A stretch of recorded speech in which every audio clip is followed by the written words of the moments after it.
menjadi dasar hidup kami ya Tuhan, yang berdaulat di dalam kehidupan kami, sehingga ketika kami mengangkat wajah kami, Engkau melayakkannya.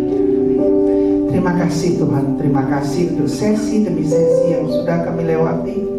Berbicaralah kepada kami, agar kami boleh mengerti kehendak Tuhan di dalam kehidupan kami. Terima kasih Tuhan. Kami berdoa dalam nama Tuhan Yesus. Mari kita sambut, kita katakan amin. Amin. Silakan duduk. Tadi ada yang bertanya kepada saya, sebenarnya sesi kedua tadi tentang keuangan. Tapi memang ya dengan waktu yang sedemikian itu, saya coba bagaimana supaya tidak perlu sesi per sesi, tapi bisa kita jawab apa yang ditanyakan gitu, atau apa yang kita butuhkan. Ada yang bertanya, saya dulu ini pengusaha. Yes, saya pengusaha. Tadi juga ada yang sharing bagaimana hidupnya begitu susah rasanya kok sampai mau bunuh diri ya. Saya mau katakan bahwa saya adalah orang yang hidupnya jauh dari sempurna. Saya menikah dengan suami yang bagi saya itu kok bukan suami yang pas gitu. Karena suaminya nggak mau kerja, karena suaminya banyak wanita dan sebagainya. Kalau kita cerita tentang bunuh diri, saya itu pernah coba bunuh diri 5 kali. Lumayan. Jadi saya ini adalah orang yang berdosa. Dosa ini bukan main. 5 kali. Terakhir itu usia 38 tahun. Waktu saya sudah ke gereja 5 tahun. Saya mulai ke gereja usia 33 tahun pada waktu saya mulai kuliah. Waktu saya kuliah, saya ambil bahasa Inggris. Dosen kami itu rata-rata dari Amerika. Salah satu dosen di hari ketiga itu dia mengatakan begini, if you want to speak a better English, come to my church. Kalau kamu mau bicara bahasa Inggris lebih bagus, datang ke gereja kami, gereja saya. Gereja saya itu semua pendetanya dari Amerika, semua bahasa Inggrisnya bagus. Jadi kalau kamu mau latihan bahasa Inggris, datanglah ke gereja saya. Itu adalah betul-betul yang namanya sharing the gospel tanpa memberitahukan tentang firman Tuhan. Itu adalah penginjilan yang sangat efektif. Saya orang yang tidak pernah kenal gereja, tidak tahu gereja itu apa, tidak tahu Alkitab itu apa, saya datang ke gereja. 5 tahun. Berapa tahun? 5. 1 tahun berapa hari? 1 tahun berapa minggu? Setiap tahun, setiap minggu saya ke gereja, saya nyanyi di kor, saya ikut, semua saya ikut karena saya senang kembang. Saya kan tadi mengatakan saya ngajar mereka ikebana, jadi setiap Sabtu saya senang musik, saya ikut kor, saya ikut segala macam, saya ikut. 5 tahun saya tidak kenal Tuhan Yesus. Sampai saya usia 38 tahun. Sampai saya coba bunuh diri yang ke-5 kali.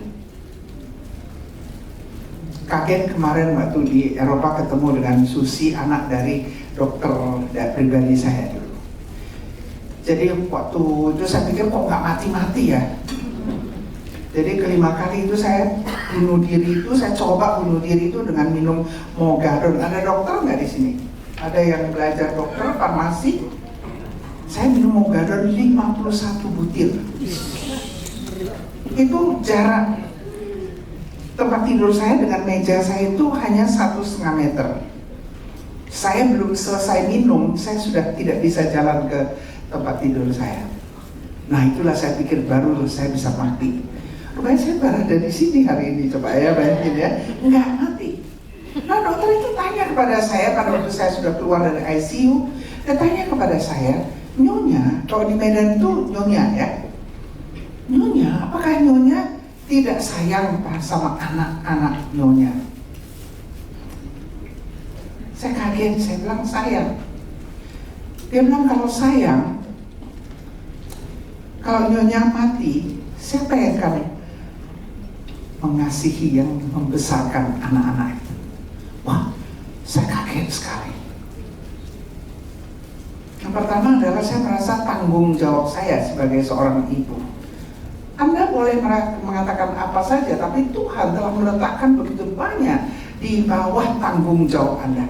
Kalau Anda tidak melakukan apa yang Anda harus lakukan, Anda telah betul-betul menyia-nyiakan kesempatan yang Tuhan berikan. Begitu banyak mereka yang dipercayakan Tuhan di bawah asuhan Anda. Yang kedua yang paling menusuk saya itu adalah sepertinya saya belum pernah dengar kata sayang. Usia 38 tahun, jangankan menikmati, seolah-olah saya itu belum pernah mendengar kata sayang. Saya kaget. Saya bertobat, saya baru tahu kalau bunuh diri itu dosa. 5 tahun saya ke gereja, saya tidak mengerti kalau bunuh diri itu dosa. Saya tidak mengerti kalau keselamatan itu ada di dalam Yesus. Saya tidak mengerti. You know kan? Tanya sama diri kita, sudah berapa tahun kita ke gereja? Kapan terakhir kali kita melihat di jemaat kita, kita bertanya kepada mereka tentang hidup mereka, hubungan mereka dengan Kristus? Jarang sekali. Kita terlalu sibuk dengan kesibukan kita. Kita terlalu sibuk menata apa yang kita harus tata.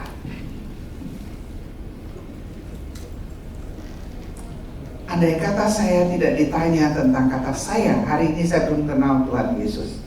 Dan itu adalah dosa dari mereka yang ada di gereja saya. Yang setelah 5 tahun saya ikut KOR, saya ikut jadi segala macam, pimpin pujian, segala macam, tapi saya tidak kenal Tuhan Yesus. Ngerti gak sih? Tidak semua orang yang datang ke gereja kenal Yesus. Amin. Tidak semua orang yang datang ke gereja betul-betul sudah menerima Tuhan Yesus sebagai juru selamat pribadinya. Jadi kalau mereka yang kita kenal, yang kita tahu, tapi kita tidak, kalau kita tidak betul-betul mengetahui, tapi kita tidak sharingkan, itu dosa kita yang pikul.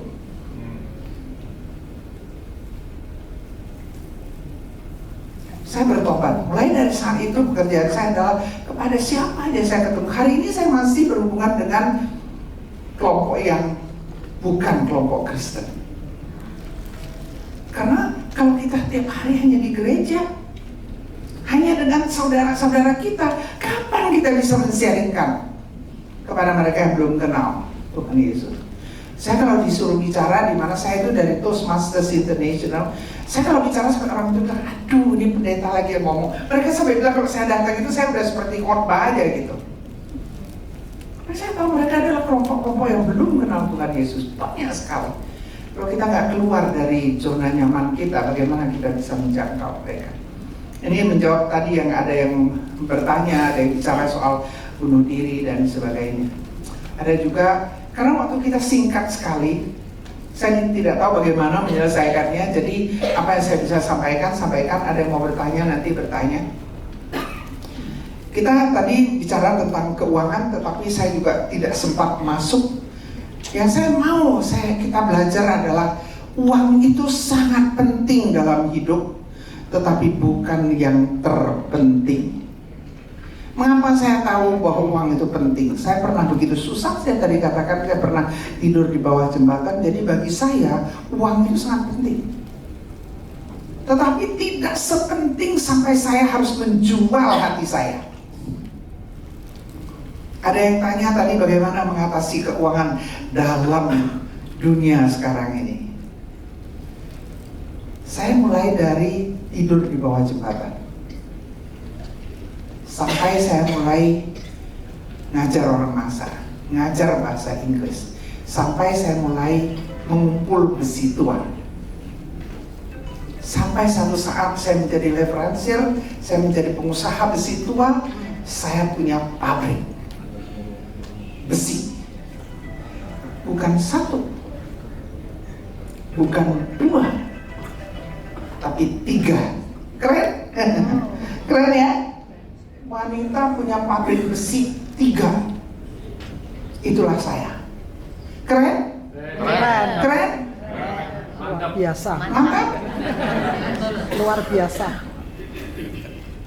Kemudian dengan segala macam bahasa kasarnya itu tetek bengek katanya ya, di dalam usaha banyak sekali tantangan.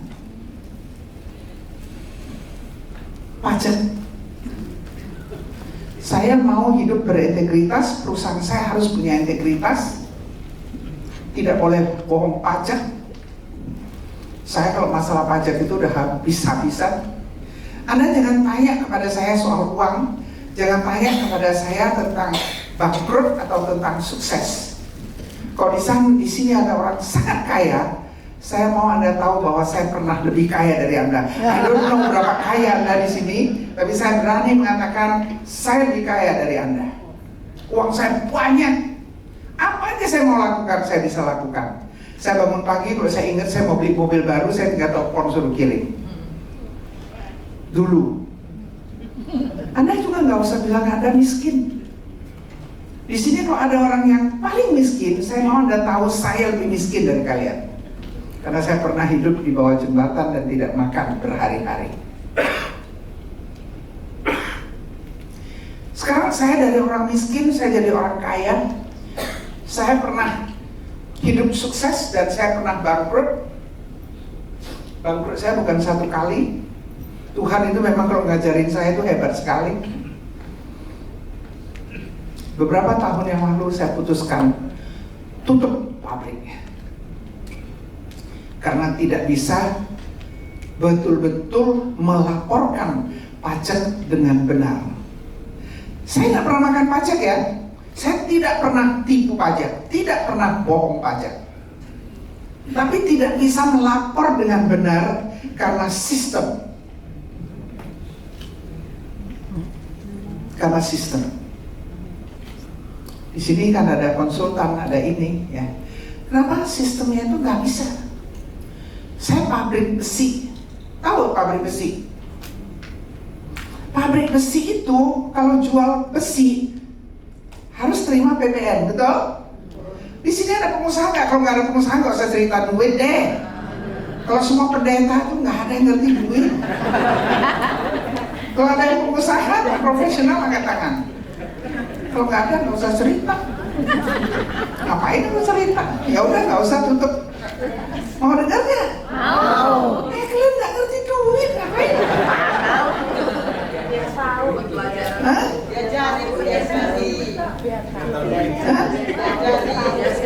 Lo nggak ngerti, nggak usah tahu cerita juga kalian nggak ngerti. Ada pengusaha di sini, ada profesional. Jangan tuju orang lain, tuju diri sendiri. Kalau nggak ada yang tuju, nggak usah. Ada. Saya itu pokoknya habis-habisan kalau soal ini, bangkrut. Nah, nggak bisa lapor pajak dengan benar. Kenapa? Karena orang nggak mau bayar pajak PPN. Kita paksa, dia nggak mau, dia beli sama orang lain. Banyak pabrik yang jual tanpa PPN. Banyak pabrik. Nah, kita kan nggak bisa. Nah, sekarang kalau kita nggak jual, pabrik tutup dong. Yang bayar kan 50% aja, yang lain nggak bayar. Itu banyak pabrik, semua mereka nggak bayar PPN. Nah, kita nggak bisa. Mulailah laporan pajak kita tidak benar. Tapi ingat, nggak ada makan uang negara. Cuma kita nggak bisa lapor. Penjualan yang tidak dapat PPN nggak bisa lapor, ngerti kan? Di sini ada yang ngerti pajak, konsultan? Udahlah, ngapain sih aku cerita, capek. Ada yang ngerti nggak kalau saya cerita gini? Tahu. Ngapain saya cerita kalau kalian nggak ngerti ya? Jadi laporan keuangan itu yang tidak terima PPN tidak bisa dimasukkan dalam penjualan. Karena nggak bisa dimasukkan, itu menjadi stok. Ngerti nggak? Yang ngerti cuma angkat tangan, yang ngerti. Kalau nggak ngerti, sudah nggak mau cerita, capek. Jadi stok itu bertumpuk. tapi stoknya nggak ada. 2016 pemerintah mengatakan tax amnesty. Kita lapor semua. Pabrik jalan nih. Kalau jalan, mulai lagi kan dosanya kan?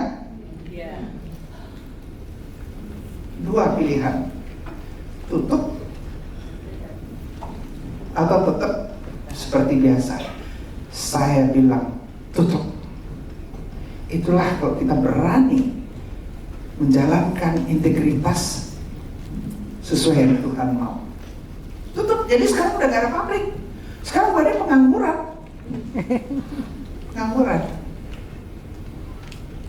Jadi kalau kita mau bicara tentang uang itu sangat amat penting. Tapi jangan jual hati kita hanya untuk uang. Ada yang mau bertanya? Silakan.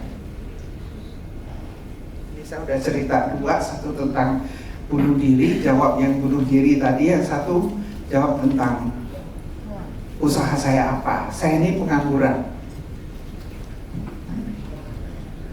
Ya, ada yang mau bertanya? Yes, silakan. Ada mic? Siapa namanya? Rudy. Sebagai pengusaha, mungkin seusia saya kan ingin melanjutkan usaha untuk ke depan lebih bagus, dan bagaimana untuk mengatasi kompetitor yang kita kan nggak bisa menang dari mereka juga ya. Nah itu solusinya bagaimana ya? Kadang solusi itu bisa dengan kalkulator. Tapi sering sekali solusi yang paling baik itu adalah kita harus serahkan kepada Tuhan. Saya ada seorang teman, dia itu dari gerejanya anak saya yang gembalanya di situ. Orangnya kaya sekali. Satu saat pada waktu perusahaan kami lagi susah, anak saya kenalkan ini orang supaya bisa ajarkan bagaimana supaya kita itu bisa menjalankan hidup kita, perusahaan kita. Nah, kita ngobrol. Dia cerita, dia ini memiliki pabrik tekstil mungkin ada 20. Terus dia punya hotel, dia punya ini, pokoknya dia orang kaya lah, kaya sekali. Nah, dia bilang satu saat tekstilnya ini rugi semua. Kan pernah ya 20 tahun yang lalu atau 30 tahun yang lalu, nggak ingat. Rugi sampai laporan keuangannya itu dia sudah nggak tahu lagi gimana. Dan mulailah kalau keuangannya sudah bermasalah, dia pun kena penyakit. Betul ya? Penyakit itu mulai dari darah tinggi sampai jantung sampai segala macam lah. Itulah penyakit orang kalau kepingin duit ya gitu ya. Kalau nggak kepingin duit ya kayak saya, jadi udah 83 masih gini. Apa yang dia lakukan? Dia udah nggak tahu lagi, masuk rumah sakit sampai satu saat dia itu penyakitnya udah parah sekali. Temen kuliah dia yang dulu sama-sama di Amerika bilang, saya kenalin dia bilang dia butuh konsultan yang bisa bantu dia di perusahaan dia.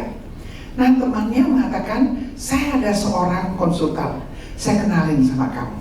Boleh, dia bilang. Dia itu pendeta saya. Oh, saya nggak mau pendeta, dia bilang. Saya mau konsultan, saya nggak mau pendeta.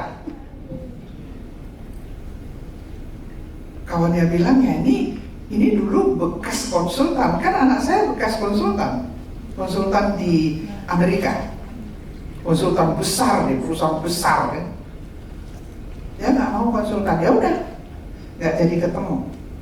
Satu saat dia udah nggak bisa nih, sudah berdarah-darah nih keuangannya.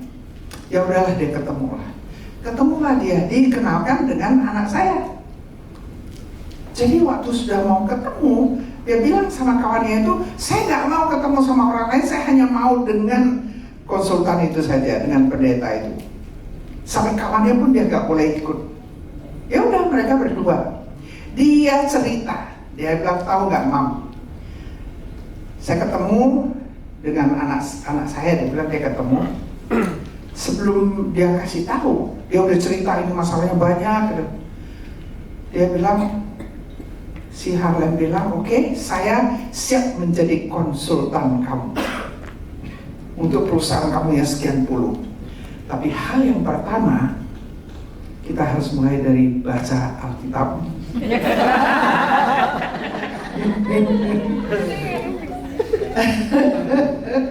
Jadi dia pikir, gua punya perusahaan sudah babak belur, gua disuruh baca Alkitab. Manalah dia mau. Dia juga gak kenal sama Tuhan Yesus kan. Dia bilang, oh ya nantilah Pak Pendeta, nanti kalau sudah siap saya beritahu. Mana dia mau?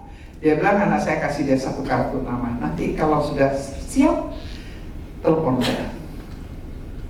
Ini perusahaannya babak belur ya. Babak belur sampai dia kena penyakit 5 macam. Sampai satu saat tangannya sudah gak bisa nyisir. Tangan kalau sudah gak bisa diangkat itu udah parah banget. Dia udah di Singapura, udah keluar masuk rumah sakit. Dia sudah mau mati, ngerti gak mau mati? Dia pikir ya udah, kalau udah mau mati, dia carilah ini pendeta. Malam-malam dia tulis di SMS, dulu belum ada WA. Dia tulis, ya Pak Pendeta saya mau belajar Alkitab. Jadi perusahaan lagi hancur-hancuran, dia harus belajar Alkitab. Ngerti nggak? Ngerti ya? Tapi waktu dia baca, dia bilang, aku punya perusahaan puluhan, masa aku mau belajar Alkitab? Ini bodoh banget gitu loh. Dia nggak kirim itu. Dia taruh di samping tempat tidurnya. Dia terus makan obat tidur, dia tidur. Karena dia udah gak bisa tidur lagi kalau tanpa obat tidur. Dia makan obat tidur, dia tidur. Bangunlah dia besok subuh jam 4:30 ke kamar mandi kan. Begitu dia balik, dia lihat ada SMS yang belum dia kirim. Dia kirim, gitu loh. Begitu kirim, dia baru tahu, aduh mak, kok mau belajar Alkitab? Aduh mau dihapus, gak bisa, SMS gak bisa dihapus. Kalau WA bisa dihapus, SMS gak bisa dihapus. Aduh, dia bilang. Terus dia bilang, ya udah, nggak apa-apa. Ini kok masih jam 4:30, pendeta juga masih tidur. Dia ambil bantal, dia tidur. Dia belum tidur, kering tuh. Harus pendeta udah telepon. Dia angkat itu telepon. Iya Pak, namanya Kiki, supaya tahu aja. Kayaknya kenal, ada di sini ada yang kenal ya. Dia bilang, jam berapa kita belajar? Hari ini kita mulai belajar Alkitab. Hancur apa enggak dia? Bingung. Ini di mana tempatnya? Saya datang katanya. Aduh, matilah. Dia bilang, dia pikir kalau aku belajar Alkitab di kantor, nanti orang kantor antar aku ke rumah gila. Ini orang perusahaan sudah hancur-hancuran kok dia belajar Alkitab, nggak berani belajar di kantor. Kalau di rumah, istrinya udah minta cerai, ini udah lagi ngurus surat cerai. Ini kalau di rumah nanti pasti dimasukkan ke rumah gila, dia bilang. Ini suamiku udah gila ini. Jadi nggak bisa di rumah, nggak bisa di kantor, nggak berani ke kantor, ke warung kopi, malu kan? Orang hebat. Dia bilang jam 4 di kolam renang. Karena jam 4 itu nggak ada yang berenang. Panas Jakarta itu.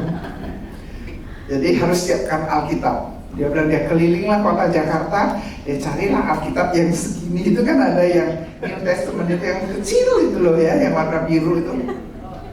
Dia bawa itu taruh di kantong karena nggak boleh bawa Alkitab. Malu, pengusaha besar bawa Alkitab kan. Dia bawa itu Alkitab, dia datanglah. Dia pikir ini pendetanya datang apa enggak?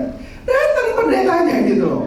Ambil kursi 2, panasnya bukan main, di samping kolam.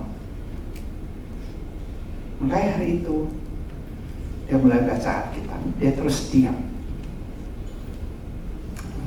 Saya bilang, Ki, jadi gimana? Gak tahu Mam, dia bilang. Saya gak ngerti. Yang saya tahu adalah mulai dari saat itu, Alkitab itu tidak pernah lagi lekang dari hidup saya. Jadi kalau dia ke Semarang, kalau dia ke Solo, kalau dia kemana itu, kalau dia bicara bisnis 1 jam, itu 10 menit aja bicara bisnis. Yang 50 menit bicara Alkitab. Terus saya tanya sama dia, bagi saya yang paling penting adalah bagaimana dia mengatasi usaha dia yang yang merah semua. Betul ya, konsultan ya. Bagaimana mengatasinya? Saya bilang, Ki, yang Mami mau tahu adalah bagaimana kamu mengatasi itu. Dia bilang sama anak saya ada kan lagi di sini. Dia bilang, saya bisa bantu, tapi sesuai dengan apa yang diajarkan oleh pendeta itu. Pertama, apa? Baca bayarlah pajakmu sesuai dengan yang harus kamu bayar. Bayarlah pajakmu itu kepada Tuhan yang 10% itu, dan bayarlah pajakmu itu kepada pemerintah. Dia bilang, ini pendeta sinting. Gua punya usaha dari 50, yang untung cuma 5. Yang untung itu gak cukup untuk nutup kerugian yang sekian banyak. Bagaimana saya harus bayar persepuluhan dan bayar pajak dengan benar? Tapi pendetanya bilang apa? Kalau nggak mau bayar pajak dengan benar, nggak usah belajar Alkitab sama saya. Ini pendetanya aneh belajarnya. Jadi dia bilang sama anak saya, dia bilang gini, Ki, saya akan bantu kamu. Tapi ingat, bacalah Alkitab, bayarlah pajakmu kepada Tuhan, dan bayarlah pajakmu kepada pemerintah. Saya tanya, gimana usaha kamu? Nggak ngerti, Mam. Saya nggak ngerti. Yang saya tahu, laporan keuangan saya sekarang semua hitam. Yes. Kita beri tepuk tangannya. Udah jawab? Udah jawab ya? Udah jawab ya? Baca Alkitab.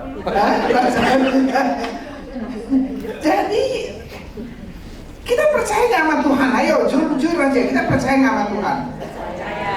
Tapi sering kita nggak percaya. Kita selalu mau mempergunakan kehebatan diri kita sendiri untuk dapat duit, untuk dapat nama, untuk dapat segala macam. Serahkan itu sama Tuhan.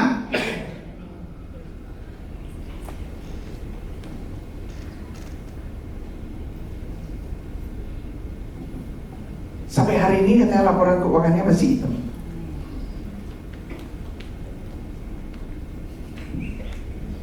Ada yang mau bertanya? Masih mau bertanya? Masih? Mau masuk sini saya. Apa ini? Oh, nggak mau tanya lagi. Oh yes, silakan. Pendeta atau pengusaha nih? Ya, terima kasih. Pendeta atau pengusaha? Pendeta ya? Yes. Tidak terlalu mengenal uang, tetapi senang. Sama dong. Ya Bu, terima kasih. Saya tertarik dengan pernyataan Ibu yang telah bersikap menunjukkan integritasnya tentang menutup perusahaan tadi. Nah, dalam pemahaman saya ini bisa salah, bahwa integritas itu adalah salah satu nilai kehidupan.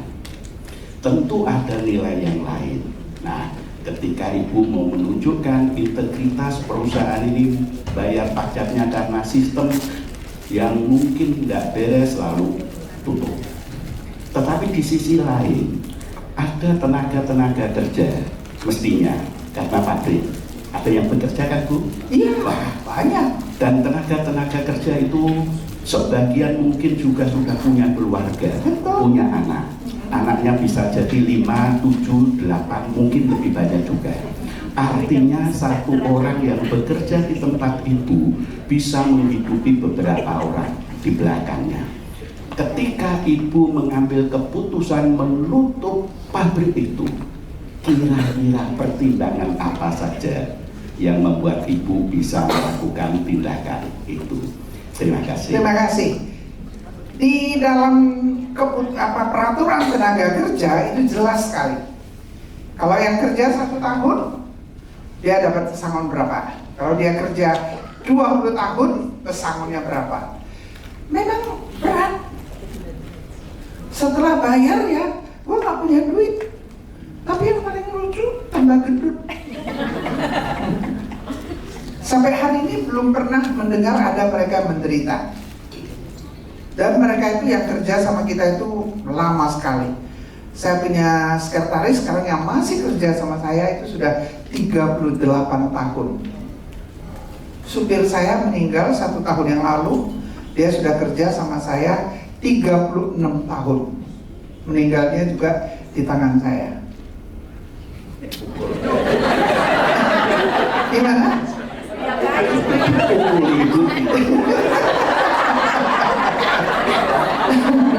Meninggal dia kena kanker ya, karena banyak ngerokok ya. Maksud di tangan saya itu bukan satu, tapi dia meninggal itu artinya masih di bawah asuhan saya, masih sebagai supir saya pada waktu dia meninggal. Sekarang tidak ada sekretaris yang belum, sudah 38 tahun. Sebenarnya saya udah nggak kerja kan nggak perlu pakai sekretaris, tapi ya memang saya juga udah parah ya. Ya masih perlu ada sekretaris yang bantu saya lihat-lihat. Sampai sekarang masih kerja di tempat saya. Saya udah jawab? Sebagian. Ya kalau jawab semua habis waktunya. Terima kasih sudah. Yes, ada yang bertanya? Silakan, Andrew. Yes. Oh ya, satu lagi. Ya, saya lanjutkan tadi. Jadi Lanjutkan lagi.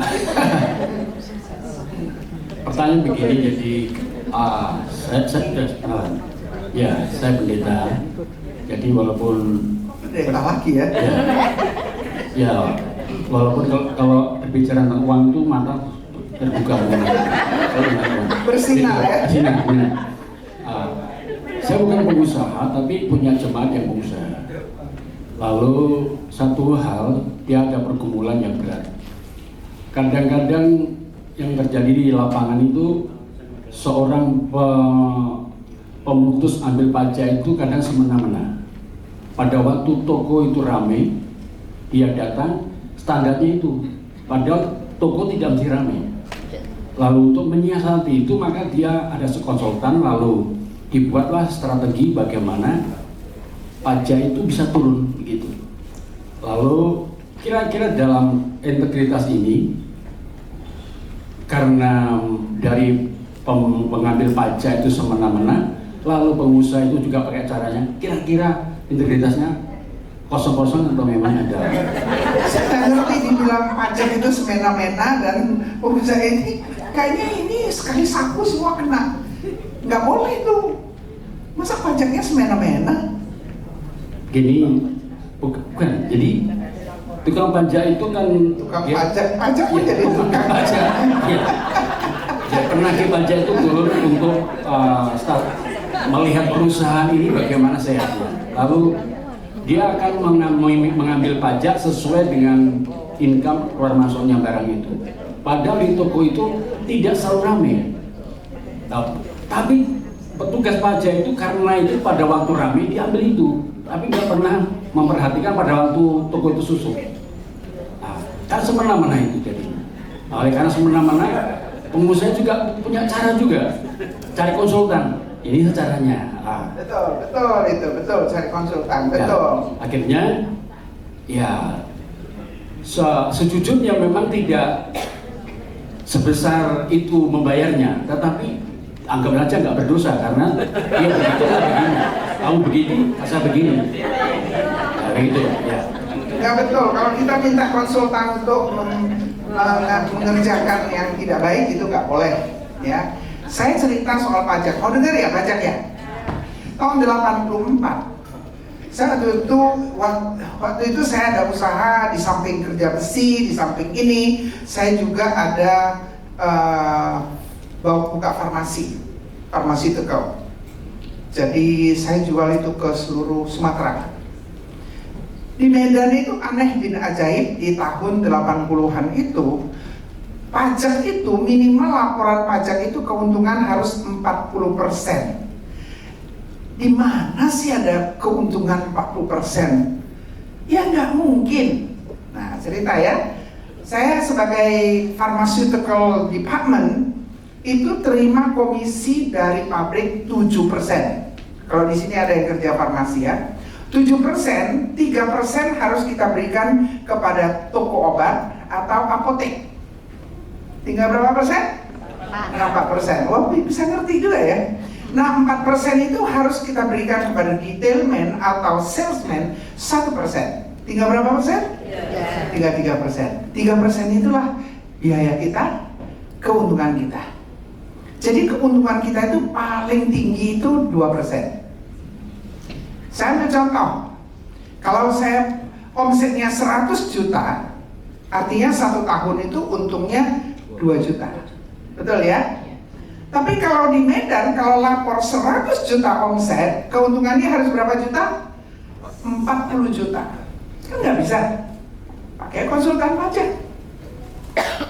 Dibuatlah laporan, pakai laporan. Dibuatlah laporan itu, omsetnya hanya 5 juta. Jadi kalau omset 5 juta, keuntungan 40% berapa juta? 2 juta. Betul ya? Salah nggak laporan pajak? Salah. Kita makan pajak nggak? Enggak. Kita bayar 2 juta. Kita lapor bahwa keuntungan ini 2 juta. Kita bayar pajak sesuai dengan keuntungan yang 2 juta itu. Saya ketemu dengan kepala pajak, saya bilang, Pak, apa betul ini mau mengadakan pemutihan? Saya bilang laporan pajak kami nggak benar. Saya itu selalu ngomong apa adanya. Pak, laporan pajak kami itu tidak benar. Apa betul kita ini akan ada pemutihan? Oh betul. Ini nanti tahun depan kalau lapor harus lapor yang benar. Iya harus benar. Nah kalau lapor benar gimana ya? Kita kalau keuntungan nggak gitu besar, nggak apa-apa, lapor aja yang benar. Karena selama ini justru nggak benar. Jadi sekarang mereka memutuskan pajak itu harus bayar begini-begini. Mereka tidak pernah turun ke lapangan. Jadi mereka tidak tahu apa yang terjadi di lapangan. Karena kita nggak kasih tahu. Saya pernah ngajar sekali ini tentara semua. Waktu saya bilang tidak boleh korupsi, mereka marah. Mereka bilang kalau tidak korupsi, bagaimana menyekolahkan anak saya, bagaimana membeli rumah. Saya bilang, tahu nggak? Kalau bapak dibayar gaji kecil, dengar ya, gaji kecil, tapi bisa punya rumah, anak bisa kuliah, kenapa pemerintah harus menambah gaji? Ngerti? Orang hidupnya udah mewah kok. Tentara hidupnya mewah, polisi hidupnya mewah. Kenapa harus ditambah gajinya? Nggak perlu. Karena kita tidak memperlihatkan yang benar. Itu bisa hidup karena korupsi, tapi kan pemerintah nggak tahu deh korupsi. Yang tahu adalah dibayar 1 juta nggak hidup. Kenapa harus naik gajinya? Nah ceritanya ya, saya bilang kepada kepala keuangan saya bilang, untuk tahun depan laporan kita harus persis sesuai karena kita akan ada pemutihan. Laporlah, karena lapor sesuai. Apa yang terjadi? Yang namanya omset 5 juta itu menjadi 100 juta. Laporan pajak 100 juta misalnya, contoh. Keuntungannya berapa? 2 juta. 2 juta dong. Karena itu benar. Dibuatlah itu laporan. 6 bulan kemudian kantor saya itu seperti kubang orang pajak datang. Mereka berkantor di kantor saya 6 bulan full. Itu saya punya invoice apa semua, 2 truk penuh dibawa ke kantor pajak. Diperiksa setiap hari. Kepala keuangan saya bilang, kami laporannya tidak ada yang bohong, Pak. Kalau ada 1 saja bohong, saya siap digantung. Diam kamu. Sebelum kamu digantung, gua masukkan dulu ke penjara. Kantor didatangin 8 orang, 6 orang setiap hari. Bisa kerja nggak? Nggak bisa kerja. 6 bulan kemudian konsultan pajak saya datang. Bu, beresin aja lah. Apa yang diberesin? Mereka minta duit. Loh, kan mereka mau cek ini bener apa enggak? Cek dong, bener, 100% bener. Enggak bohong. Tapi enggak bisa. Harus bayar. Harus kasih uang pelicin. Saya nggak mau kasih. Nggak selesai. Sampai konsultan pajaknya bilang nggak bisa selesai. Kalau nggak dikasih duit nggak selesai. Dia tahu nggak salah. Dia tahu nggak salah, ngerti nggak Pak? Tapi harus kasih duit gitu. Waduh. Setelah lewat, ini orang pajaknya nih. kasih duit, saya dirampok gitu. Saya kasih itu duit, saya bilang, Pak, saya mau Bapak tahu bahwa kami laporannya bersih. Tidak ada satupun yang salah. Tapi Bapak paksa saya harus kasih duit. Ini duitnya. Saya mau Bapak tahu saya tidak sudi memberikan ini duit. Dan Bapak makan ini duit nggak selamat.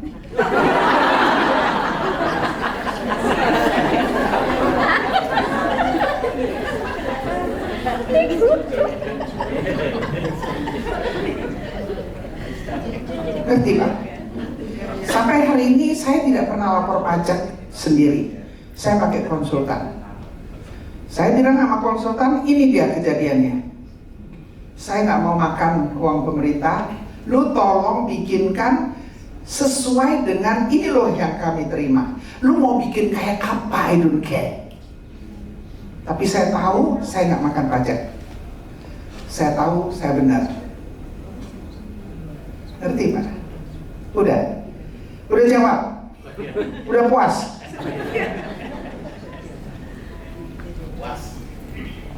Tadi mau tanya apa? Wah ini jadi kalau tanya jawab nggak jadi ngajar gitu ya? Saya mau masuk ke situ sekalian. Oh iya sekalian. Kalau saya sekarang tertarik juga ke ini, bagaimana ibu dalam pengalaman ibu jadi pengusaha kemarin khususnya ya, itu bagaimana sharing di gospel di marketplace seperti itu. Thank you. Mungkin trik-triknya apa atau mungkin cara-caranya bagaimana saja waktu itu ibu. Thank you. Sharing the gospel di marketplace. Ada seorang teman saya, dia itu dulu direktur saya, jadi bawahan saya ya, kerja sama saya. Sekarang dia udah konglomerat, aku masih melarat. Jadi dia sudah kaya sekali, saya injili dia bertahun-tahun. Dia nggak mau terima. Satu saat saya ketemu dia sudah percaya Tuhan Yesus, sudah ke gereja, dan dia digetol dari saya. Saya tanya sama dia, namanya Windy dari Kompak. Saya bilang, kok kamu bisa percaya Tuhan Yesus? Gua sudah sharingkan gospel udah belasan tahun, kamu gak mau terima, kok sekarang tiba-tiba terima? Dia jawabnya begini, Ci, dia bilang, Ci, tahu nggak? Misalnya contoh, kita banyak utang ini di bank, kan kalau pengusaha kan banyak utang di bank. Utangnya banyak sekali. Dan sudah tahu nggak sanggup bayar, ya udah nggak sanggup bayar nih, jual istri pun nggak sanggup bayar, jual semua harta nggak sanggup bayar, kerja seumur hidup nggak sanggup bayar, udah hopeless nih, maksudnya itu dosa banyak sekali. Tiba-tiba ada pemilik bank datang, ya pemilik banknya datang, kamu mau percaya nggak? Semua utang kamu aku hapus. Utang kamu nggak ada lagi, aku hapus. Kira-kira Cik mau terima apa enggak? Utangku banyak kali, dosaku banyak sekali. Aku nggak sanggup selama ini dalam hal bisnis di Indonesia ini, segala macam sudah pernah aku lakukan. Dosaku ini tidak lagi bisa diampuni. Tapi pemilik yang bisa mengatur dosa ini datang kepada aku dan mengatakan, percayalah kepadaku, semua dosamu itu aku ampuni. Kira-kira aku mau terima atau tidak? Sekarang dia menjadi murid yang luar biasa. Aku belum sempat mulai kok, tinggal 10 menit. Gimana sih? Udah menjawab nggak itu? Jadi maksudnya itu langsung aja share gospel itu atau melalui ilustrasi atau doa aja? Gimana? Kalau saya sharing the gospel kepada mereka itu, mereka sering tanya sama saya, kok bisa ya? Kalau orang suka tanya, kenapa sih kok nggak tua-tua gitu loh? Nggak kena botok tenang aja ya? Kok nggak tua-tua? Kok hidupnya bisa damai? Kok hidupnya bisa begini? Nah saya tinggal cerita. Apalagi saya punya cerita yang luar biasa tentang bisnis. Saya cerita luar biasa kehidupan saya tentang amburadulnya bisnis, jatuh bangunnya dalam bisnis, bangkrutnya saya dalam bisnis. Kalau saya cerita tentang kebangkrutan saya, kemudian mukjizat. Saya ini bukan ini ya, saya bukan prosperity gospel ya. Saya bukan cerita tentang kalau kamu percaya Tuhan Yesus maka semua akan disediakan. Itu bukan saya. Saya dari metodis jadi nggak begitu, nggak ngerti saya gitu. Yang saya ingin katakan adalah itu adalah bukti bahwa kalau kita betul-betul benar hidupnya, Tuhan itu nggak pernah meninggalkan kita. Itu saya bisa buktikan. Saya bisa buktikan. Nah, kalau orang merasa bahwa memang kadang-kadang ya orang yang sangat sukses susah untuk diterima, atau dia harus diketok dulu kepalanya. Banyak orang terima Yesus di penjara. Banyak orang terima Yesus pada waktu dia jatuh. Tetapi pada waktu dia lihat hidup kita dan kita ceritakan, mereka itu pasti terkaget-kaget. Saya nggak punya waktu banyak karena ini sebentar-bentar udah tinggal 10 menit.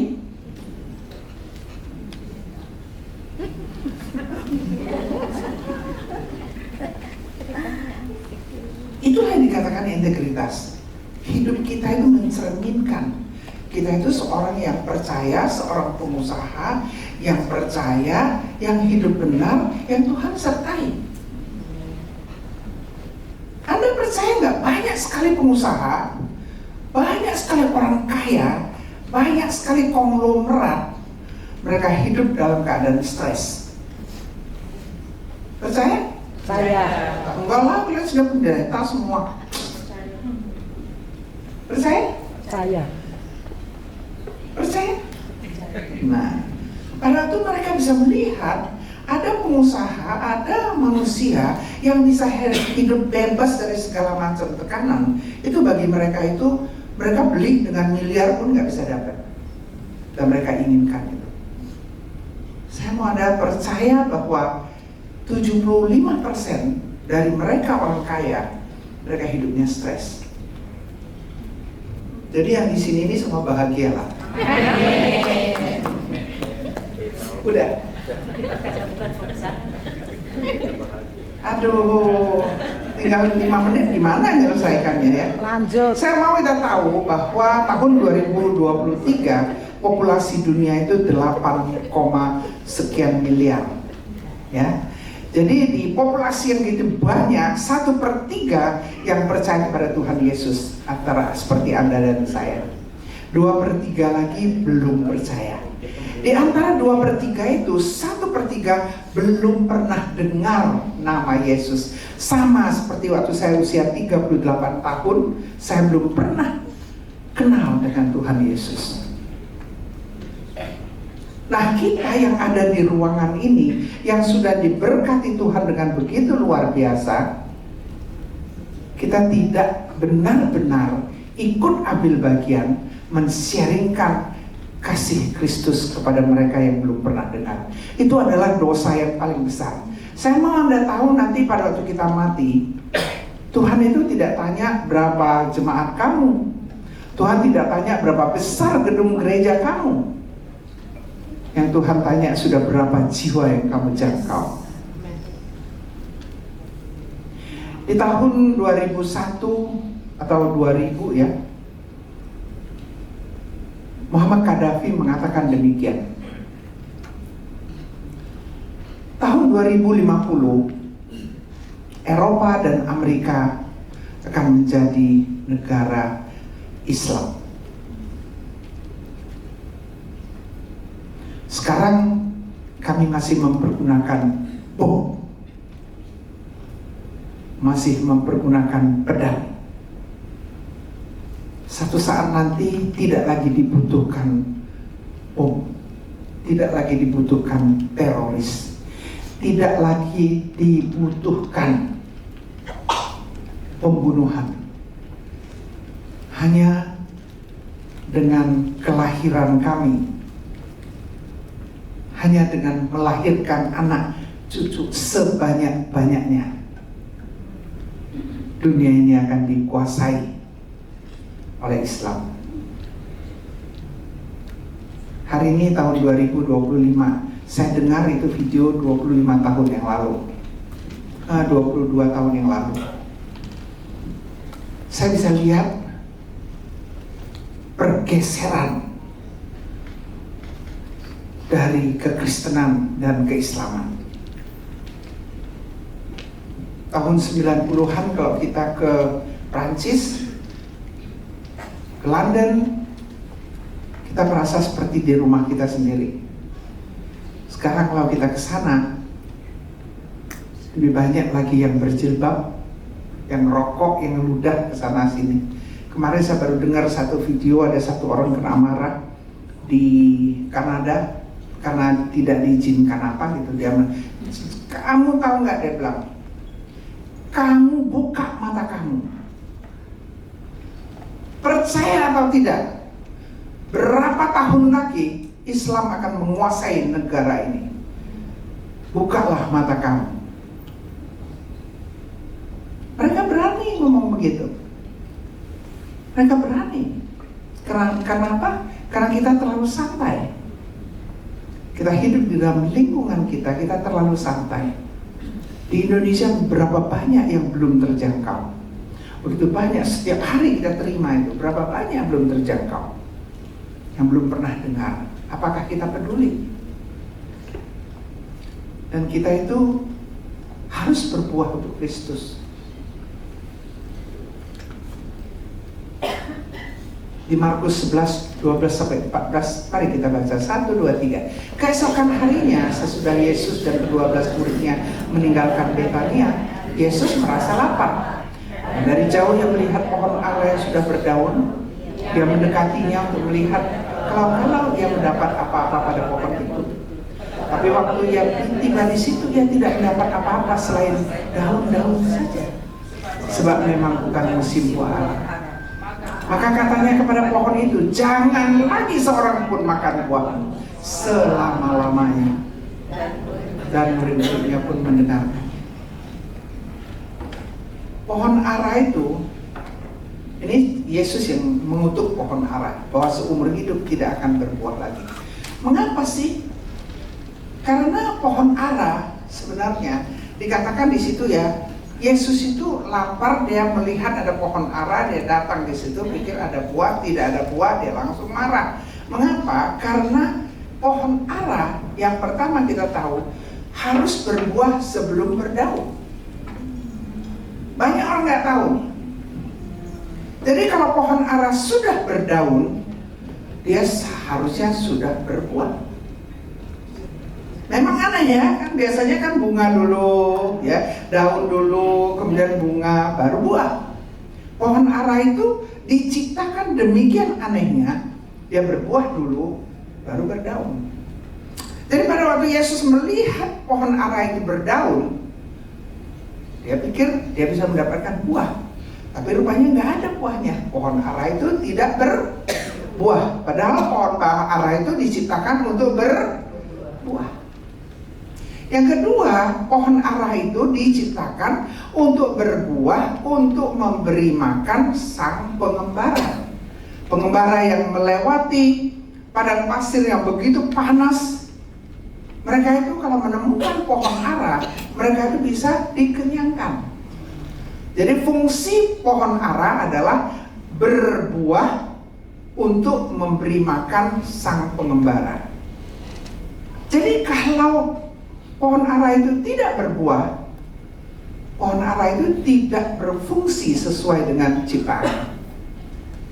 Oleh sebab itulah Tuhan Yesus mengutuk itu pohon ara. Anda dan saya diselamatkan. Tuhan Yesus mengatakan, sharingkan firman ini kepada mereka yang belum tahu, belum kenal saya. Pergilah, jadikanlah semua bangsa muridku. Jadikan semua bangsa muridku. Baptis mereka, ajarkan mereka. Tapi kita tidak menjalankannya. Jadi kalau kita tidak menjalankannya, sama seperti pohon ara yang tidak berbuah. Padahal pohon ara itu diciptakan Tuhan untuk berbuah. Anda dan saya diselamatkan untuk menjadi tangan kaki Tuhan. Kalau kita tidak menjalankannya, kira-kira apa kata Tuhan? Pohon ara berdaun lebat tanpa buah adalah pohon ara yang mandul. Saya dan Anda dipanggil untuk berbuah. Saya mau kita udah nol katanya. Ya udahlah, aku duduk aja ya. Gak apa-apa ya, tenang aja. Nah, kenapa sulit sekali berbuah? Saya sering bicara tentang Mahatma Gandhi. Mahatma Gandhi itu mengatakan, aku sangat suka dengan ajaran Kristus, tapi aku tidak suka dengan orang Kristen, karena orang Kristen hidupnya tidak sama seperti yang diajarkan oleh Kristus. Kalau saja orang Kristen di India hidupnya sama sesuai dengan ajaran Yesus, maka India sudah menjadi negara Kristen. Kalau saja Anda dan saya yang hidup di Indonesia ini orang-orang Kristen yang hidupnya benar sesuai dengan ajaran Tuhan, memberitakan Injil, menjadi orang yang berkarakter, maka Indonesia ini mungkin sudah menjadi negara Kristen. Jadi kalau sampai hari ini kita masih belum bisa menjadikan negara ini Kristen, karena orang-orang Kristennya tidak menjalankan hidup sesuai dengan yang diajarkan Tuhan Yesus. Dan yang paling kasihan lagi adalah orang Kristen itu adalah Anda dan saya.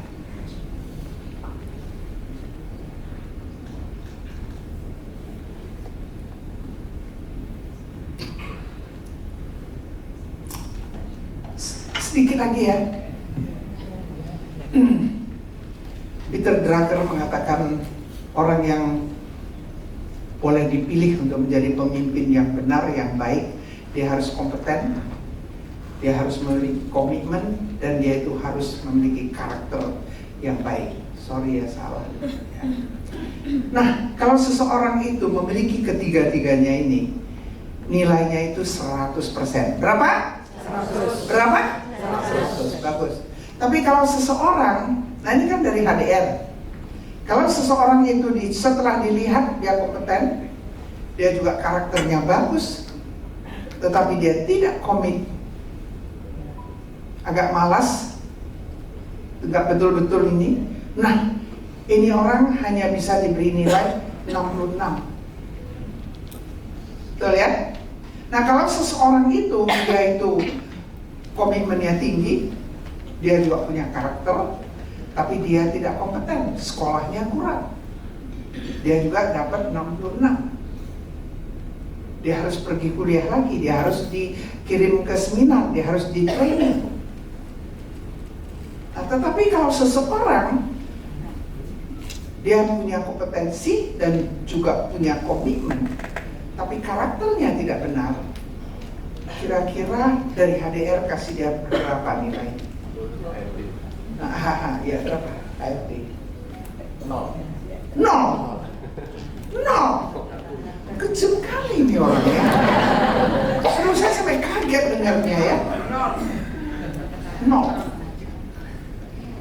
Anda boleh pintar, Anda boleh menjadi pendeta yang hebat, boleh menjadi pengusaha yang hebat, menjadi dosen yang hebat, tapi kalau karakter Anda tidak benar, nilainya hanya 0. Integritas itu adalah bagian dari karakter. Kalau integritas kita tidak ada, maka nilai kita 0.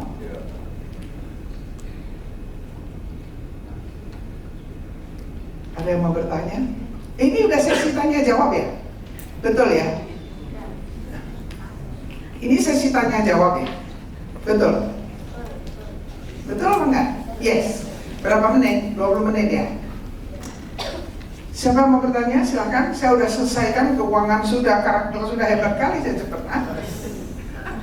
Yes? Ya, silakan.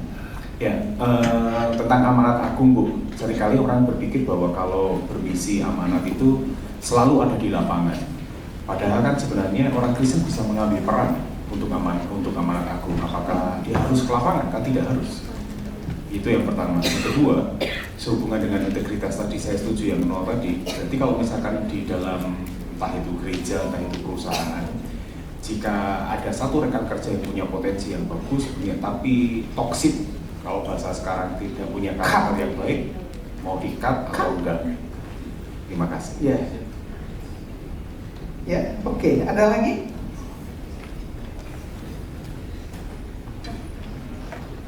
Ada lagi yang mau bertanya, ini 20 menit kesempatan. Kalau Anda nggak bertanya, saya nggak tahu apa kebutuhannya.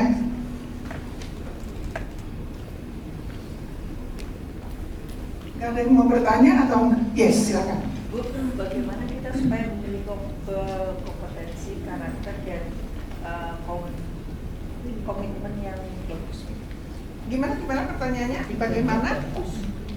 Bagaimana kalau kita memiliki semua, jadi kita memiliki kompetensi, memiliki karakter dan komitmen yang bagus itu. Ya berarti bagus dong. Bagaimana caranya? Oh, caranya. Caranya ya kalau untuk kompeten ya kita harus belajar. Ya saya mau tanya, saya ini 83 tahun. Percaya nggak saya kerjakan PowerPoint ini sendiri? Semua saya kerjakan sendiri, nggak ada yang bantu saya. Karena saya tahu itu dibutuhkan. Kalau kita mau, pasti bisa. Pasti bisa. Saya ingat pada waktu saya dulu mau skripsi ya. Saya pikir saya sudah hebat sekali. Saya serahkan itu skripsi semua bagus. Waktu dibaca, nggak ada tulisan merah. Keren ya? Keren. Nggak ada tulisan merah. Waduh, saya senang sekali, bangga kali. Karena saya ini orang pinter. Saya tanya sama profesornya. Sebenarnya bagus ya nggak ada tulisan merah sama sekali. Nggak usah diperbaiki. Dia bilang tidak perlu diperbaiki. Ditulis kembali dari awal. Saya bilang di mana ya salah? Semua salah. Semua salah, bayangin semua salah. Semua salah. Saya baca bagus banget. Semua salah. Waktu hanya tinggal 2 minggu. Dia kasih saya referensi ini 2 buku harus baca habis. Saya baca habis itu buku dari pagi sampai siang sampai sore saya kerjakan satu-satu drillnya. Saya siapkan itu dalam waktu 2 minggu. Tahu nggak di zaman saya dulu ngetik skripsi itu harus dihitung berapa. Sekarang kan enak ya, dulu nggak bisa. Saya selesaikan itu, profesornya bilang apa tahu? Aduh, ini ya kamu tambah sedikit aja lagi, ini sudah menjadi doktoral. Begitu komplit, begitu researchnya begitu komplit. Ini sebentar lagi, sedikit lagi, tinggal masukkan ini, kamu sudah doktor.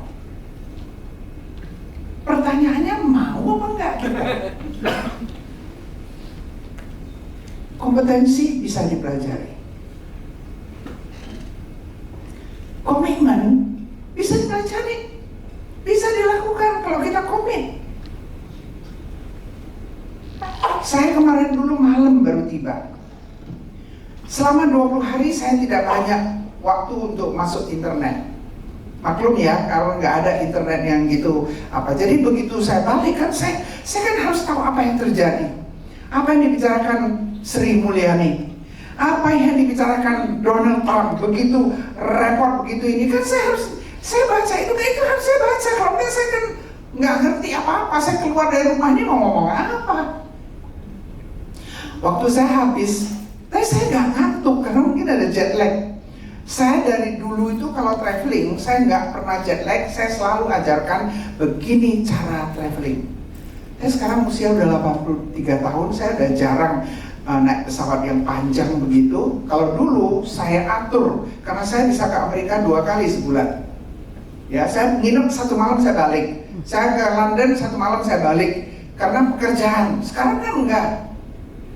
Jadi waktu saya pulang itu, saya minum orange juice. Memang salah pula. Jadi saya sama sekali nggak jet lag. Saya dengar ini, saya dengar itu. Saya belum persiapan untuk khotbah besok. Anda bisa bayangin, khotbah kemarin Minggu ya. Jam 4 lewat saya ke kamar mandi. Kan itu koran itu 20, sampai hari ini saya masih baca koran, ngerti ya? Masih baca koran, karena bagi saya itu kertas itu sangat penting. Rupanya Kompas beberapa waktu yang lalu ada TTS yang gede sekali. Saya begitu baca, saya itu ada TTS, saya juga belum ngantuk. Saya balik ke kantor saya hidupin lampu, saya isi TTS sampai jam 9.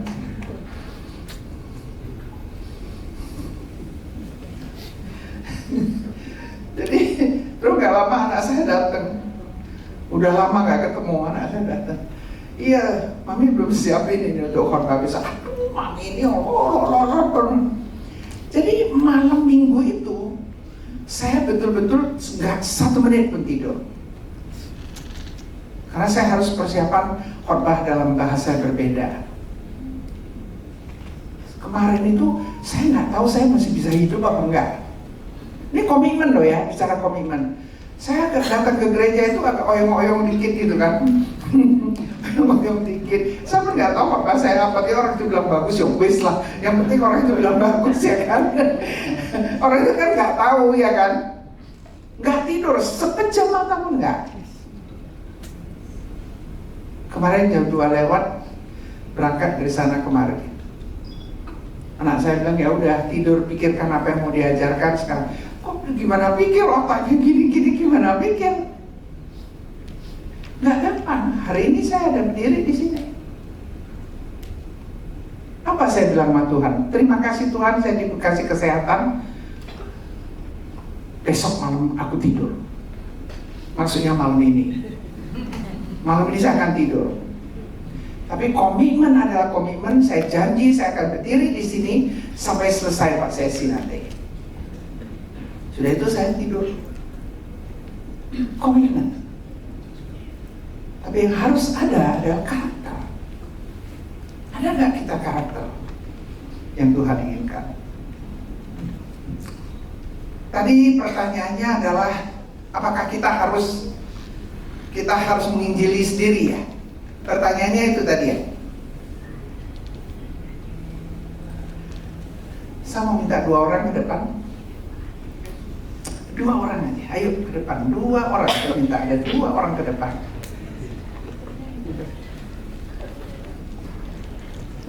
Oke, satu lagi.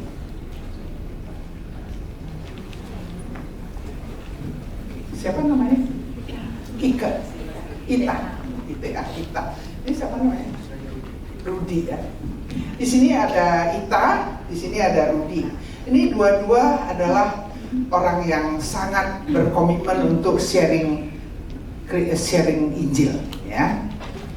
Kemudian mereka berjanji setiap tahun mereka itu akan mencapai 3 jiwa ya. Karena mereka ini sangat rajin. Ayo capai 3 jiwa, udah setahun. Masing-masing cari 3 jiwa kok sini. Cari 3 jiwa, cepat.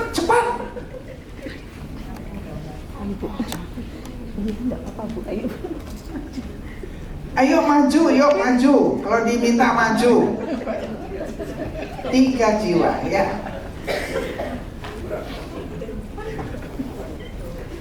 Michael, ikut. Kalau enggak, aku nggak mau lagi khotbah. Oke, ya. Kita lihat sekarang. Setelah 1 tahun lewat, Ika dan Rudi dua-dua rajin pergi menginjili. Mereka masing-masing menghasilkan 3. Betul ya? Tapi Rudi ini rajinnya bukan main.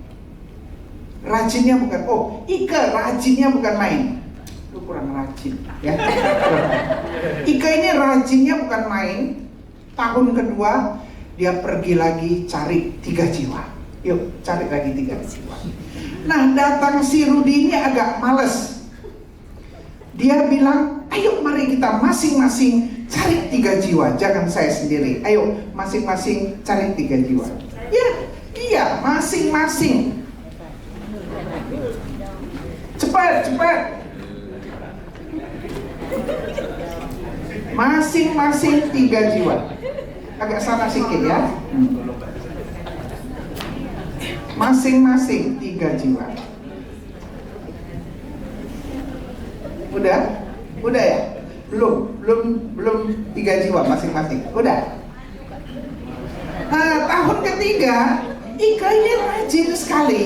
Dia pergi sendiri cari lagi 3 jiwa. Ayo cari 3 jiwa.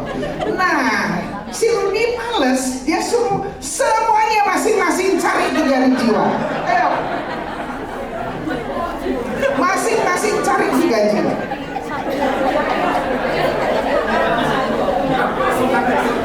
Ayo 2 jiwa dulu.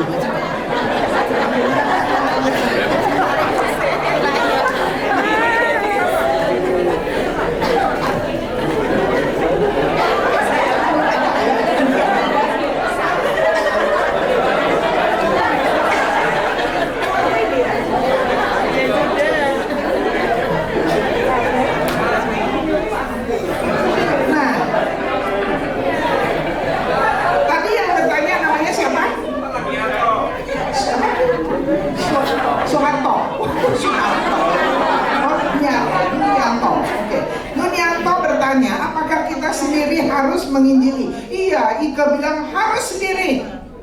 Pergilah dia setiap tahun sampai Teruk dia. Kalau Rudi bilang, ayolah kita sama-sama ya. Mana lebih cepat? Jadi kita nggak perlu harus setiap orang, tetapi kita harus ajak lebih banyak orang melakukannya. Jangan kita sok mau jadi pahlawan sendirian. Ya, beri tepuk tangan dulu.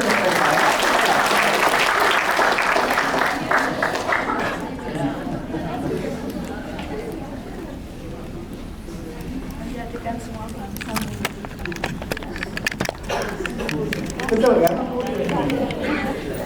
Ada lagi yang mau bertanya?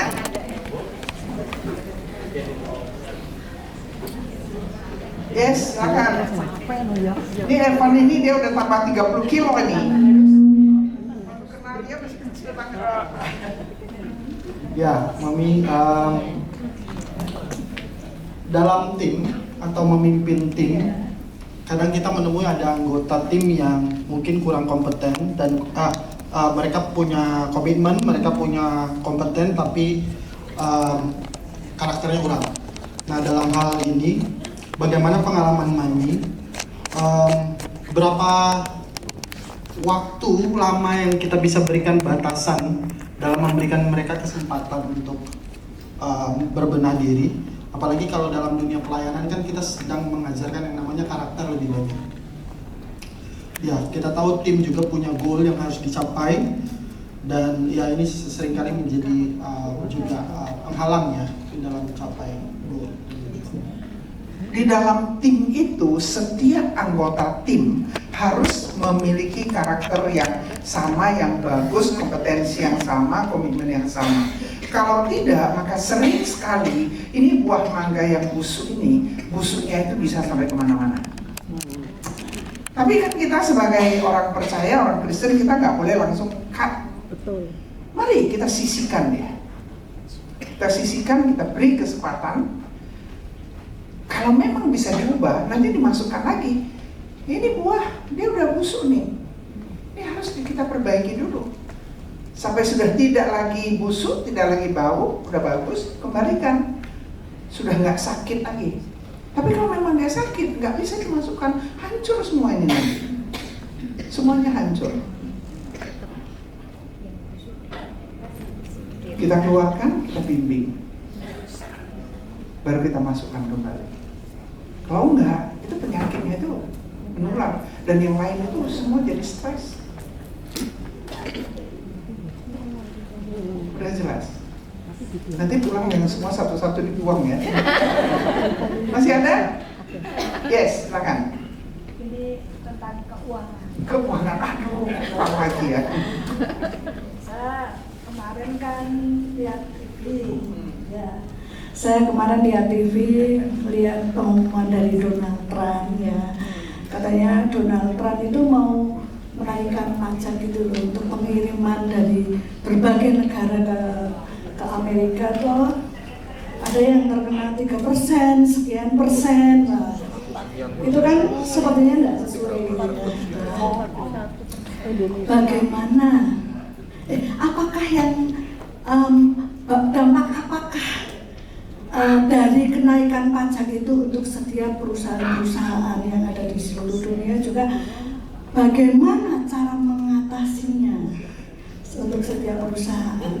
Saya bukan seorang pengusaha, tapi saya punya panggilan jadi pendoa buat pelaku-pelaku bisnis profesional yang dari hati seorang hamba. Saya cuma ingin bertanya untuk saya bawa dalam doa kepada Tuhan. Bagus. Kadang-kadang kita lihat ya, putusan dari Donald Trump ini menggoncang seluruh dunia. Saya yakin Sri Mulyani susah tidurnya. Ya, aku bersyukur aku bukan Sri Mulyani ya. Tapi kadang-kadang kita itu harus tahu bahwa yang mengatur dunia ini ada, yaitu Tuhan.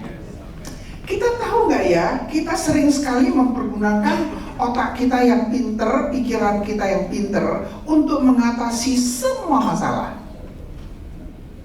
Sekarang kita sudah ada AI, sudah ada DeepSeek, sudah ada begitu banyak sehingga kita berpikir manusia itu sangat amat luar biasa. Semuanya kita bisa atasi, kan itu? Saya mau Anda tahu, nggak bisa. Seberapa hebat pun manusia tidak bisa melawan Tuhan. Jangan ada yang berpikir bahwa ada manusia yang bisa begitu hebat bisa melawan Tuhan. Nggak bisa. Bisa memenangi Tuhan, nggak bisa.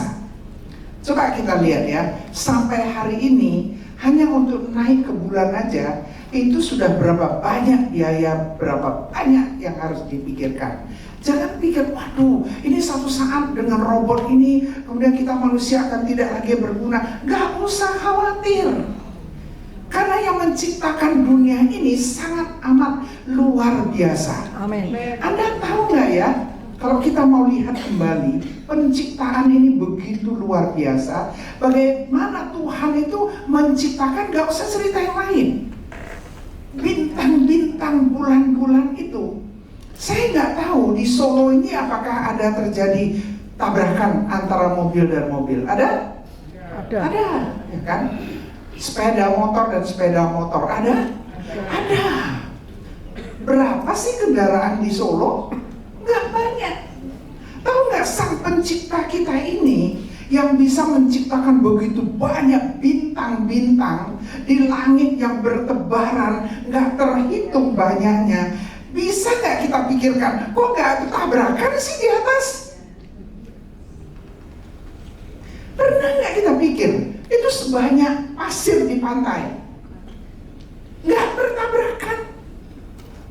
Bahkan mereka, teknokrat, mereka itu ahli filsafat, ahli perbintangan. Mereka bisa hitung sekian ratus tahun dari hari ini akan ada satu bintang bertemu dengan bintang lain bergesekan sedikit. Kita itu hanya bisa setelah sekolah begitu banyak, hanya bisa tahu sekian puluh tahun, sekian ratus tahun kemudian akan ada bintang yang bergeseran. Tahu nggak yang mengatur bintang-bintang itu siapa? Yang menciptakan bintang-bintang itu siapa? Ada hal yang kita bisa atur, ada hal yang kita nggak bisa atur. Tahun 65, siapa yang udah lahir 65? Oke, yang sudah lahir tahun 65, angkat tangan. Oh, udah tua-tua kalian semua.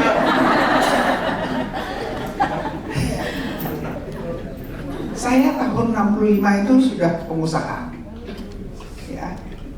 Sudah pengusaha, saya lever beras, apa segala macam ke perkebunan. Terjadilah pergolakan, pembunuhan besar-besaran. Medan itu 10.000 orang dibunuh hanya dalam waktu satu hari, tanggal 10 Desember tahun 65. Pabrik tutup, penghilangan tutup, bank tutup. Itu semua sudah seperti mati aja di Indonesia. Tengah malam jam 2 datanglah direktur dari perkebunan. Aduh, ini karyawan kami nggak makan. Ya, karyawan kami tidak makan karena semua tutup. Penggilingan beras semua tutup, penggilingan padi semua tutup. Nggak makan, bisa nggak tolong? Saya kan punya koneksi dengan penggilingan padi, dengan ini semua kan ada koneksi kan. Saya kontaklah mereka, kirimlah itu beras. Kirim itu beras. Kirim, mereka kan bank pun nggak buka, mereka pun nggak bisa bayar. Tapi waktu itu yang saya pikir adalah, saya hari ini bisa begini karena dari perkebunan itu saya dapat untung. Masa hari ini mereka kelaparan saya nggak tolong?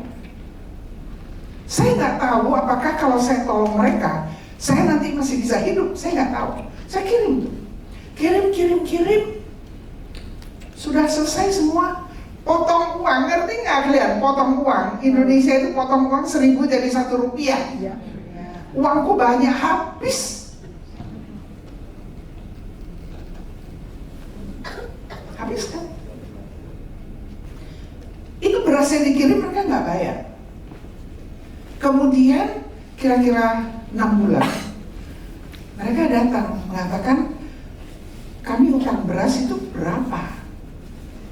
Saya kan nggak bisa ngitung, karena pada waktu saya beli itu beras, uang belum potong. 1 juta ya 1 juta, gua beli beras ya harga 1 juta. Sekarang 1 juta jadi 1.000, tapi harga sudah nggak 1.000 lagi, sudah jadi 100.000, ada 200.000, 300.000. Nah ini sekarang saya mau tagih dengan harga berapa? Kalau saya hitung harga sebelum dipotong uang, ya nggak ada yang sanggup bayar, karena 1.000 kali. Tapi kalau dia bayar dengan nilai yang sudah dipotong sekarang, ya ambruk lah saya. Betul nggak? Betul. Saya nggak tahu, saya nggak mengerti, karena saya sudah tidak tahu lagi akibat dari Donald Trump ini apa, misalnya gitu kan. Ya udah, saya kasih nih invoice. Inilah pembelian beras saya waktu saya kirim, berjuta-juta, banyak sekali itu. Inilah invoice yang saya beli. Bapak mau bayar berapa? Ya Bapak aja hitung, saya pun sudah nggak ngerti. Dia pun nggak bisa hitung, karena nggak bisa hitung sebelum potong atau sesudah potong. Beras dikirim sebelum potong, tapi sekarang sudah potong. Harga di pasaran itu sudah nggak bisa dihitung lagi. Saya hanya pasrah karena saya tahu, saya belum Kristen loh, tapi saya tahu bahwa Tuhan yang memegang itu semua. 2 minggu kemudian saya terima duit banyak sekali di bank. Kaget saya. Saya terus tanya, loh kok ini uang begitu banyak? Mereka bilang mereka sudah meeting. Hasil keputusannya itu adalah tidak bisa bayar dengan harga beli karena nggak sanggup mereka bayar. Mereka juga tidak bisa bayar dengan harga sekarang, tapi dinilai dengan harga beli itu, karena kan jadinya kecil sekali. Yang bisa adalah mereka pergi ke pasaran, cek pasaran berapa harga beras. Mereka dari harga beras itu mereka tambah 10% untuk keuntungan. Jadilah saya kaya. Dalam hidup ini tidak semuanya harus kita bisa pikir solusinya. Kadang-kadang biar waktunya berlalu dan biar waktu yang memutuskan dan biar Tuhan yang memutuskan apa yang akan kita terima. Kita cukup berdoa, bicara kepada Tuhan, beritahukan kepada Tuhan ini masalah yang ada. Kalau manusia terbatas, tapi Tuhan tidak terbatas. Sudah, saya sudah jawab. Katanya sudah 0, saya mau serahkan kepada panitia. Terima kasih banyak, sampai nanti gimana pengumumannya.